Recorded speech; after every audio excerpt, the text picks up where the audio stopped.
So, what happens when a hunter's personal quest inside a dungeon runs headfirst into a global crisis that could literally wipe out all of humanity? Well, that's what we're breaking down today. We're looking at the two massive wars Sung Jin-Woo finds himself fighting. One, a completely solo battle for a cure, and the other, a desperate international fight against a truly unstoppable swarm. We're going to drop you right into the action with this one. This isn't some monster roaring, no, this is a plea, a desperate plea for mercy. And this one sentence, you guys, it kicks off an unbelievable bargain and shows us just how far Sung Jin-Woo's power has truly come. So, who is on their knees and what could possibly bring them to this point? All right, so that desperate voice, it belongs to Essel, a demon noble from the very powerful Radabiru family. Just moments before this, she was leading a whole legion of demon knights against Jin-Woo. But after watching him just dismantle them like it was nothing, she's left with only one move left to play, a complete and total surrender. Now this right here is where Jin-Woo proves he's so much more than just brute force. I mean, he could easily just take the permits he needs, right? But he doesn't. He negotiates. He gets the passes to keep climbing the castle, and in exchange, Essel and her family get to live. It's a brilliant move, really. Diplomacy backed up by overwhelming power. He just turned a powerful enemy into his own personal guide. And as they start traveling together, Essel drops an absolute bombshell. It turns out, the demons, they're not from this dungeon at all. They're basically refugees from a place called the Demon Realm. And get this, back home, they were getting ready for a war against an enemy so powerful that all of humanity had to band together just to stand a chance. All of a sudden, Jin-Woo's personal mission has stumbled right into the middle of a cosmic, universe-spanning conflict. But while Jin-Woo is uncovering these massive secrets deep inside a dungeon, the world outside is about to get completely blindsided by a much more immediate and frankly terrifying problem. A brand new type of monster has shown up, and this one, well, it's not staying inside the gate. 294. Let that number sink in. That's not the body count from a full-on dungeon break. Nope, that's how many innocent people were killed by a single mutated ant that flew out of a gate near Japan.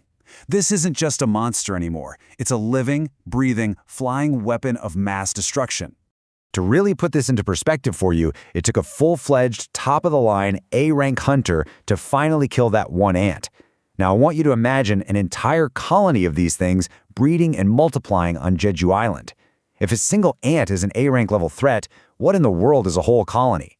We're talking about a potential apocalypse here. The threat is so unbelievably huge that the chairman of the Korean Hunters Association makes a massive announcement. The 4th Jeju Island raid is officially happening, but this one's different because the ants can fly now. This isn't just Korea's problem anymore. This is a global crisis, and it's going to take an international alliance to even think about stopping it. Meanwhile, completely unaware of the panic gripping the entire planet, Jin-Woo just keeps climbing. While the world's best hunters are stuck in conference rooms trying to come up with a plan, he is literally carving his way through the demon castle, one floor at a time, and his power is just skyrocketing with every single demon he takes down. And when I say skyrocketing, I mean it's exploding. His shadow soldiers, guys like Tank and Igris, they evolve to the point where they can rival A-rank and even S-rank hunters. He is a one-man army, toppling the old demon nobility and putting Essel's family in charge. And remember, all of this, every single fight, every risk, it's all for one thing, finding the ingredients for the elixir of life to save his mother. And so, he finally reaches the top, the final floor. And there, sitting on a throne made of bone, on top of a giant, terrifying wyvern, is the demon monarch himself, Baran. The air is so thick with killing intent that even Jin-Woo's most powerful shadows are actually shrinking back in fear. This is it, the ultimate test of his new power. And here it is. This is the moment where our two fronts finally slam into each other. On one side, you have the greatest S-rank hunters from Japan and Korea gathered in a sterile conference room, planning a war. And on the other, you have Sung Jin-Woo, standing all alone before a monarch, fighting a war entirely by himself. The Allied forces, they're tackling this like a puzzle, using cold hard logic. Their intel has found two massive weaknesses, two keys to victory. First, the ants only live for about a year. That means if they can just kill the queen, the whole colony will die out. And second, the ants are instinctively drawn to high concentrations of mana, a fatal flaw they can definitely use as bait. And then, you have Jin-Woo's strategy. While the hunters are analyzing spreadsheets, Jin-Woo's in the thick of it.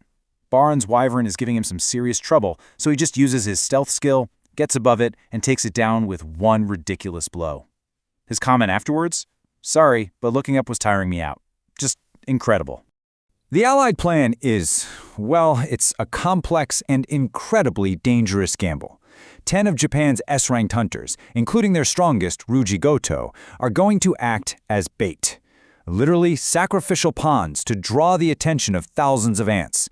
Their almost certain death is supposed to create a tiny window for the Korean team to sneak in and assassinate the queen while she's alone. Back in the castle, Jin-Woo's fight hits a wall. It's the climax. He's completely out of mana, his daggers are shattered, and Baran is lunging in for the final killing blow. But at the very last second, through nothing but pure grit, Jin-Woo throws his arms up and blocks the attack. It is just a moment of pure, unbelievable willpower. That one block changes the entire fight. Jin-Woo grabs the opportunity, summons every last drop of strength he has, and finally defeats the Demon Monarch. His personal war inside the Demon Castle is over. He got what he came for, and a brand new order is about to begin. So after all the dust settles, Jin-Woo turns to a completely stunned SL and gives his final order. And he hilariously gets her family name wrong, calling them the Radish family. But the message is crystal clear. He just single-handedly overthrew a monarch and installed a brand new ruling dynasty. He's not just a hunter anymore, he's a kingmaker. And that leaves us with one massive, lingering question, doesn't it? Jin-Woo just finished his own private war, reaching a level of power nobody thought possible by killing a monarch. And now, he's about to walk out of that dungeon and straight into a world that's on the very brink of its own war. So how is one man, fresh off a victory that defies all logic, going to change the fate of the entire world?